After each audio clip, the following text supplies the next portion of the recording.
for those of you who have, again, don't know me, never been on one of my scopes before, my name is Kim Garst. I help business owners make more money, essentially, using the power of digital and social media.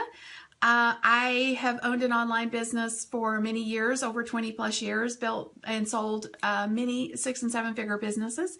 So I love sharing my knowledge and helping others create more income. I'm a best-selling author and also the creator of one of the first Periscope for Business courses. So if you guys are wanting to learn how to use Periscope for Business, then you can check that out at scopingforbiz.com. But a lot of times I will pop in on somebody's scope and I will notice that they're just kind of sitting there, like they're not talking, they're waiting on somebody to come in. So my first suggestion to you is, if you open a scope, you don't know where people are watching you from. So let me explain what I mean by that. All right, so 4 ways, again, that people are looking or can see your content. One of those is that they are physically inside the app with you and you see them. They're down here in the little corner, because there's a physical number. And then in some cases you see the comments. If you're brand new, though, you get thrown by the fact that there may not be comments and there may not be a number down there. There's nobody there. So you're like, okay, there's nobody listening. Should I be talking? Yes, you should be talking, because guess what? They can watch you in other ways. If you have your Twitter account connected to your Periscope, then that link goes to Twitter and people can watch you live through the link. So if you are just paying attention, exactly, even if you're not brand new, you don't just get on a scope and sit there and wait for people to come in. You immediately need to start talking so that people know that you're there and that you have some intention of delivering some content of some sort. So don't just sit there and wait for folks to come in, because like I say, they can be watching you in other ways.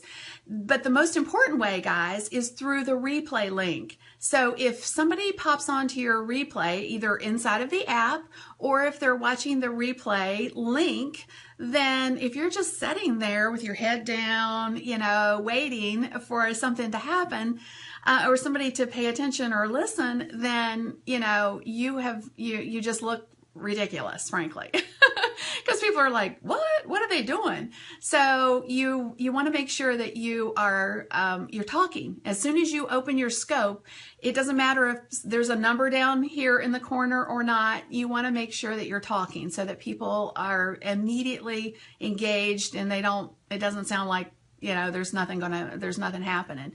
So the replay viewers are huge. Now that's my second tip, guys, is always think about your replay viewers. What does that replay audience look like? Let me circle back real quick to the when you open up and talk. It's really important, I think, to know that, like the replay viewers are a piece of that.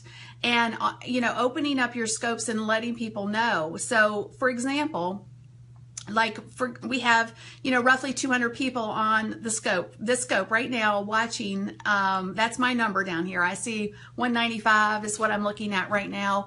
But if once I finish this scope, I would be willing to bet you that my replay viewers over on Twitter, my live viewers over on Twitter are going to be anywhere from 2 to 3 times that. So yes, and look happy when you press start. Yes. You don't want to be miserable. You want to, again, attract people in. So, be very cognizant that there are people watching you in other places. So that's what I wanted to share. That's number 1. Number 2, always pay attention to those replay viewers and acknowledge them, because what I am finding is that my replay audience is way more engaged with my content than those that are sometimes physically here, because we get, we come in and out of scopes. I do it. You guys probably do it. But the replay viewers are incredibly important. So you have 2 audiences that you need to be speaking to, guys. Not only those that are physically live with you, your live audience, but also those replay viewers. Again, incredibly important. And let's see, 30, I'm just looking at my notes real quick. Okay, my third tip. Introduce yourself. And I'd like to speak to this just real quickly, in that when you're introducing yourself, you got to remember that a lot of people may not know who you are, have no frame of reference for who you are. So I'll restate the tip in just a second. So hang on just a minute. We'll go back through them. But you need to tell people who you are. And not only tell them who you are, but how you serve. In other words, do they need what you do? I think it's important to let people know that out the gate.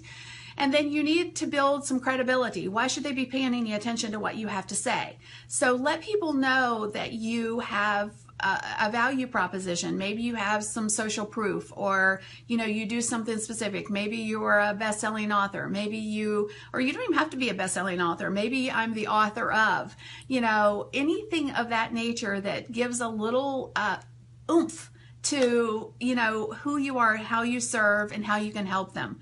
Because lots of times if people don't know who you are, they may not feel like, well, I'm not sure. Should I be paying any attention to this person? So introduce yourself and tell a story a little about yourself. Absolutely. Thank you, Carla. So the 3 tips that I've talked about so far, guys, is start talking immediately.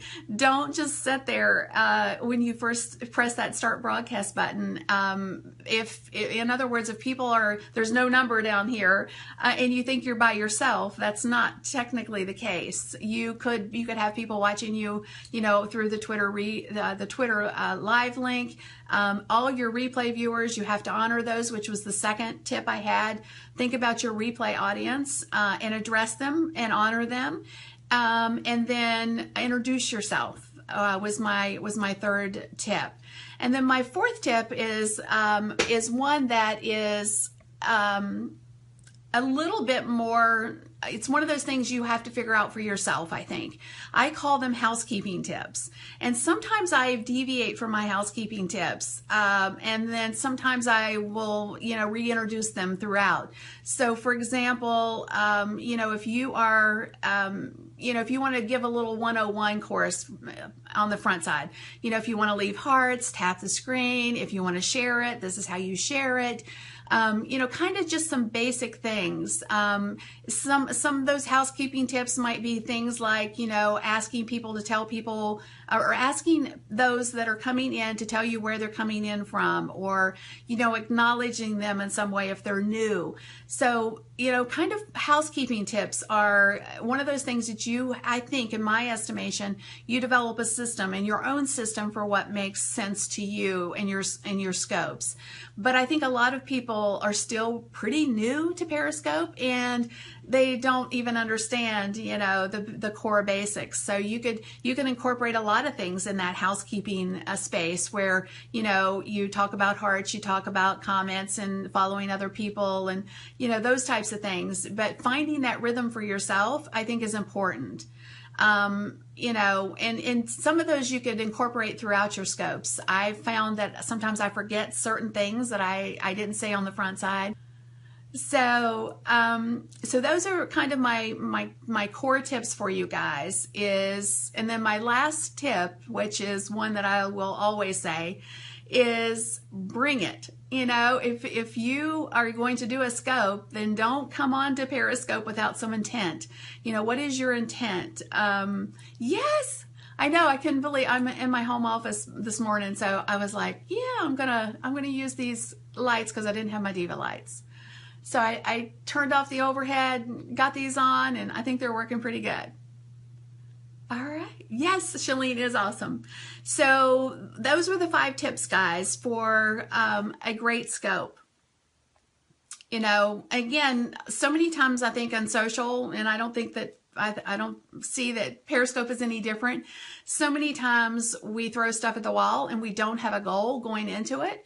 So every one of your scopes should have a goal. What do you want from that scope? Is it just to give value? Is it to build your list? Is it to, build more brand awareness? Is it to sell something? What is it that you want? So yes, so the recap again, real quickly is, 1, don't just open up a scope and sit there. You know, if you don't think someone is there, there could be someone there, and you need to be ready. So don't sit there and say nothing you need to immediately talk, in other words. Let's see. Don't just, again, stare at your screen. Always honor your replay viewers, because your replay viewers are absolutely there. They could be there even on the outset. I'm sorry, not on the out. I got those two tips mixed up. My bad on that. Introduce yourself. You know, let people know who you are, how you serve, and give a little bit of credibility to why they should be listening to you. I think that's very important as well. Fourth tip was do a little housekeeping stuff. You know, what's your Periscope 101 kind of snippets, or Peri 101 system for your scopes? Maybe that would be more appropriate, because I think we all need to develop what feels right for us. I think you will develop that. You just have to, you know, play with it a little bit. And then fifth one, bring it and have an intention. All right, guys, take care. Talk to you soon.